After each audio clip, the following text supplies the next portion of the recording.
But I can promise you this, if you just take the time to understand macros, it will give you ultimate freedom and understanding of food. But most people, when they start dieting, they'll cut out carbs, they'll cut out fats. Can't have whipped cream on a diet?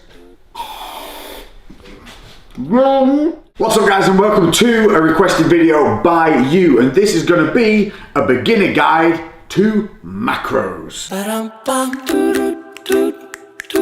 So you can see laid out in front of me here, I've got a couple of little tools of the trade to help you understand what we're going to be talking about. But let's start with number one. What the frick are macros? Macros stands for not a type of diet. No. Macros stands for macronutrients, and they are protein, carbohydrates, fats, and alcohol. We'll come back to that one later. We're going to concentrate on these three for now. I'm going to explain them as best I can and as simple as I can, just to give you guys a raw grasp of where to get started with macros. What's the importance of macros? Well, when we're talking about physique, when we're talking about our muscle mass to fat ratios, our lean mass, macronutrients, your proteins, carbs, and fats, are hugely responsible for the way you look on the exterior. There are other things called micronutrients, and these are things like vitamins and nutrients. And they are important in the health of the body overall in general, but they have a minimal effect when we're talking and looking at the big picture on the way your body reacts in terms of burning fat and holding muscle. So to change that, what you need to do is take control of your macronutrients. And that means taking control of what goes in here so that you get to see what you want here in the mirror over there. In terms of macronutrients, you're going to want a breakdown in your diet of around about 40% protein, and then you can either go 30% carbohydrate, 30% fats, or you can go 40% protein, 40% carbohydrates, and 20% fat. Now, that percentage breakdown is from your overall calorie requirement, and you need to find this out by taking your general weight now. There's a load of online things that you can plug this into just to get a nice general starting point to find out your overall calorie requirements from your activity levels, your job, your age, and your current weight. But a quick Google should get you there. Once you have your overall calorie intake, you can then break that down into these levels. What you need to know to do this, really easy. 1 gram of protein equals 4 calories. 1 gram of carbohydrate equals 4 calories. 1 gram of fat equals 9 calories. So immediately there we can see the balance change between carbs and fats, which are predominantly going to be your energy sources as well. Proteins are great, but can't as a rule be stored. Carbohydrates and fats can be stored by the body, so these are the two we're going to manipulate a little bit more than the protein. Number one macronutrient that most people know about, protein. And most people who hear protein automatically think muscle. That's kind of true, because protein breaks down into your amino acids, which are the building blocks for your muscle building potential, plus they function in a whole lot of bodily scenarios such as immune system and other important things like that. Protein does help you build muscle, but too much of it doesn't help you build more muscle. What it does is put your kidneys under stress and also your wallet under stress, because protein can be found in these major sources here. We're talking chicken breast, beef, meats, milks, dairy. There's a lot of food to think about here, but there are all sources you can find on the back of any packet. So when you're looking at food from now on, you need to have a look at what is in it. This is going to be your saving grace to understanding food after we've got through the rest of this video. So when you're looking at meat such as chicken breast, which is the most common one we probably all eat, unless you're vegan, in which case that's a whole other story. Protein levels on this, we're going to see per 100 grams, and that's what you need to look at on most food. It's going to be a protein level of 22 grams. Now you're saying, hang on a minute, I've seen protein at 31 grams for chicken breast. And you'd be correct, because this is an uncooked weight. The 31 grams or 30 grams of protein per 100 is cooked weight of chicken. Now that doesn't mean that we get more protein as we cook chicken. What it means is water leaves the chicken breast, and then the overall weight, percentage-wise of protein in that weight that's left minus the water, is 33 grams per 100. But add that water back in, increase that weight overall, it brings it down to 22. Does that make sense? It's just a water loss thing. So, as a rule, all chicken breasts will have around 30 grams of protein in it. Same goes for kind of red meats, will be a little bit lower. They tend to be around about somewhere between 22 to 24 grams of protein per 100, and fish around about 20 grams of protein per 100. So you can find all this out on the back of packets. Now, as a good guide, if you're eating around about 150 grams of protein per day, you're doing okay. But if you want to turn it up a little bit and you're joining in on like a muscle building training regime, or you want to start getting into the fitness side of things, 180 grams to 200 grams of protein is absolutely fine for your standard male. Ladies, I would stick somewhere between 130 to 150 grams of protein a day. Carbs, the evil thing that's making the world fat. Wrong. Carbs are not your enemy. Uncontrolled levels of carbohydrates can be your enemy. It's basically, if you're putting on weight or struggling to lose weight, it's because you are taking in more than you are putting out, and it's that simple. One of the first sources that people tend to cut back on is carbohydrates, but they cut back without even knowing what they're eating in the first place. So before you start doing anything, you need to make sure that you are going to be logging your food and checking just what you're taking in a certain day. Now, it's not me being mean that's saying you have to start logging and tracking your food in some manner. That is just nature. It's the way biology works, and if you want to be successful, you gotta bloody well do it. There has to be some effort put in for you to see results, and one of those efforts is going to be monitoring your food. Now, you can do this in two ways. You can use a fitness app called MyFitnessPal. This one will help you to log your food. It has barcode scanning on it. It's super easy. It remembers everything that you eat as well, so you can relog things really easily. You're also going to need a little helping hand from a set of scales. Sounds horrible. It's not. All you're going to do is weigh overall food for the day. So if you are taking food with you to work, what you can do is weigh the whole lot that you're going to take that day and then just log it. As long as you eat what you've logged in the morning by the end of the day, that's absolutely fine. But it's going to give you at least an idea of where you're at. To give you a little quick demonstration, I'm going to bring you in a little closer. Here we have some sweet potato. Per 100 grams, this is giving us, as sold value, per 100 grams, carbohydrate level is 21.3. Now, as to me, sweet potato is a good, sweet potato is a good source of micronutrients as well, because it's colourful. Anything colourful on your plate is going to be full of more nutrients than something that's beige or white. This, though, for me is a carbohydrate source. We know that because the fat level on here per 100 grams is 0.3. It's not, so basically per 100, if you think of it as a percentage, as 100%, that is 0.3% fat from that. What it is 21.3% carbohydrate, and there's a little bit of protein there, but it's all negligible. We're talking like 1%. So where's that other 80%? Well, the 70 odd percent that's left over. That's all made up with water content, fiber content. Don't worry too much about that. What we're concerned with is this usable amount of carbohydrate in that per 100 gram serving. But the thing to notice here is there's only 21 grams per 100. So obviously we can take this potato here, we can weigh this on our scale, bam. It's going to come in at 206 grams. Now, just to make your life easier, let's call it 200 grams. We know 100 grams has 21.3 grams of carbohydrate in it. Thus, a 200 gram serving of this potato here has 42 grams of carbohydrate in it. Now, that, from this lovely pre-weigh thing we have here, is the same as 43 grams of sugar, which looks like this. And this is a raw cane sugar. So, to your body, carbohydrate level wise, this and this are absolutely identical. This is going to make you feel real hyper real fast and then crash you out and leave you hungry.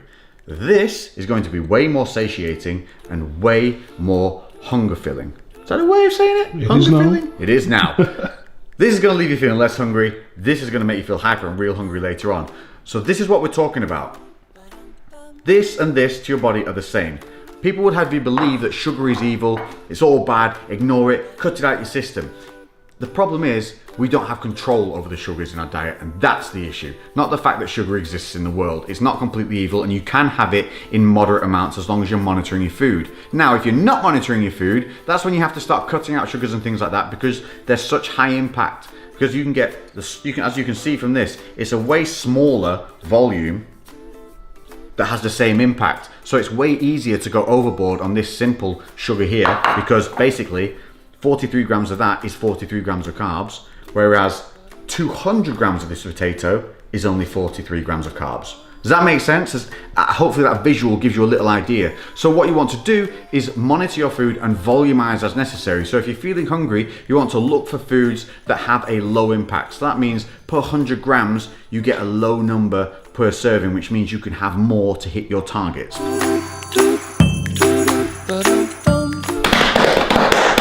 Fats. Now everybody's scared of fats because fat is the same word as what you associate with being out of shape. But fats are good. They help support hormone levels, and also they help keep you satiated. They help stop you feeling hungry because per gram of fat you get 9 calories. So they are more of a high energy source than a carbohydrate gram for gram. But it doesn't mean that you don't need to monitor them. Obviously, because 1 gram has 9 calories instead of 4, they are a higher impact. So again, it's easy to spill over on them. But most people, when they start dieting, they'll cut out carbs or cut out fats or one of the two, and they start cutting food out of their diet. They're like, I can't eat cheese when I'm on a diet, I can't have cream when I'm on a diet, I can't have butter when I'm on a diet, and it's just not true. If we go back to that per 100 serving, we can see on a cheese, per 100 grams, the fat level is 35 grams. Now that sounds like quite high, it's 35% pure fat, but chances are when you're having cheese, you can slice up only 10 to 15, 20 grams, and it's going to be absolutely fine, because in 20 grams of that, all you're going to have is 35 divided by 100, that gives you your 1 gram value, then you times it by how much you want to have. So I want to have 20 grams, so I times 0.35 by 20, and that will give me my value of fat for that serving of cheese, 7. Now, as a standard, most men and women-wise should have around about 35, 40, 45, depending on how tall they are and their body weight. Men tend to have more around about kind of that 50 to 65 range if they're on the lower fat diets or lower fat kind of intake. Whereas you can have a higher fat approach to your dieting, which is where you'd have that 40, 30, 30 split, in which case you would have a higher fat allowance. So again, it's all about the allowances that you're going to have and how you want to direct them. I myself have gone even higher on the fat side and brought my carbs down to only a 20% input, which means I get a much higher fat allowance, and that, for me personally, going out and eating makes life easier because it's easier to go out and find higher fat foods and take out carbs rather than to go out and try and take fats out of meals, especially if we're eating out or going to venues. So just be aware, you want cheese but maybe you're on a lower fat side and you prefer the high carb. That's great. Woo! Cheetah-like skills. There are versions of cheese that you can still have, like these Eat Lean ones. This per 100 grams is only 14.3 grams of fat compared to the 35 of a normal cheddar. This has also got a boosted protein level of being 33 grams of protein per 100 compared to a normal cheese, which is only 25, which is still pretty darn good. But that's what I'm saying. If you have a certain want in your diet, there are usually a means to being able to have them. Also, cutting something out completely that you might like on things like butter. Butter may be high in fat, it's 80 grams of fat per 100, but it's all again about the volume you use. If you're spreading this on toast, chances are you're only going to use around about 5 grams, which is only going to be 4 grams of fat in that serving. So it's not horrendous. It can easily fit in your allowance if you have a 60 gram allowance a day or a 45 to 50 gram allowance a day. So everything is about understanding what is on the back of the food that you are putting in your face. Can't have whipped cream on a diet? Wrong. This is a light, real dairy cream. You could squirt this over an entire dessert, and I guarantee you it's only going to come in at around about a freaking 12 gram serving, which will only have 2 grams of fat in it. A 12 gram serving will look something like that. Maybe that. 2 grams of fat. You're telling me you can't have fun while you're still dieting and achieving your goals? You can. You just need to follow macros. Last but not least, I said we'd come back to it, and we are alcohol. Here's a big topic that a lot of you guys seem to be confused about. Alcohol is its own macronutrient, so it is separated from your other foods and you do need to monitor it, but it doesn't have to be that confusing. Basically what happens is, in the simplest way possible, in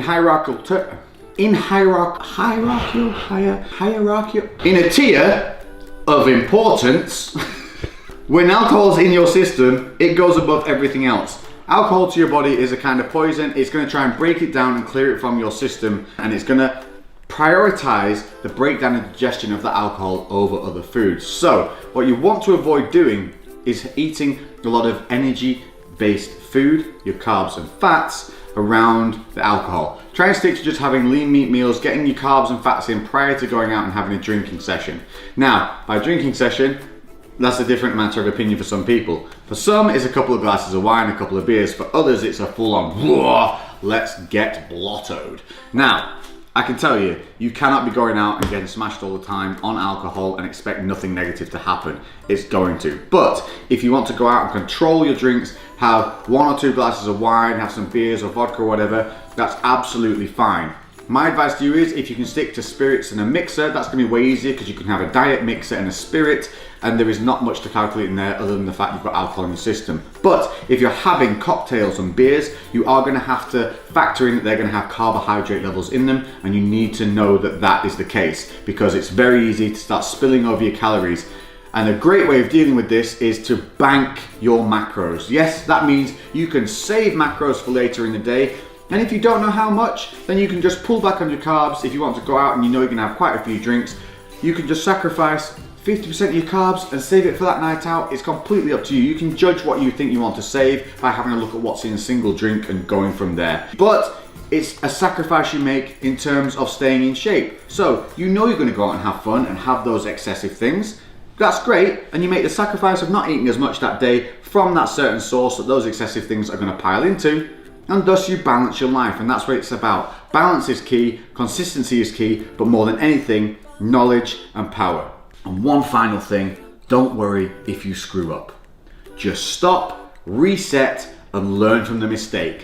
One mistake will not ruin an entire day's work. One mistake during the week, one bad weigh-in doesn't ruin all the work you've done that week. Just like one healthy meal can't make you slim, one bad meal can't make you fat. So don't freak out, just reset. As long as you have more wins than losses, you will keep moving forward.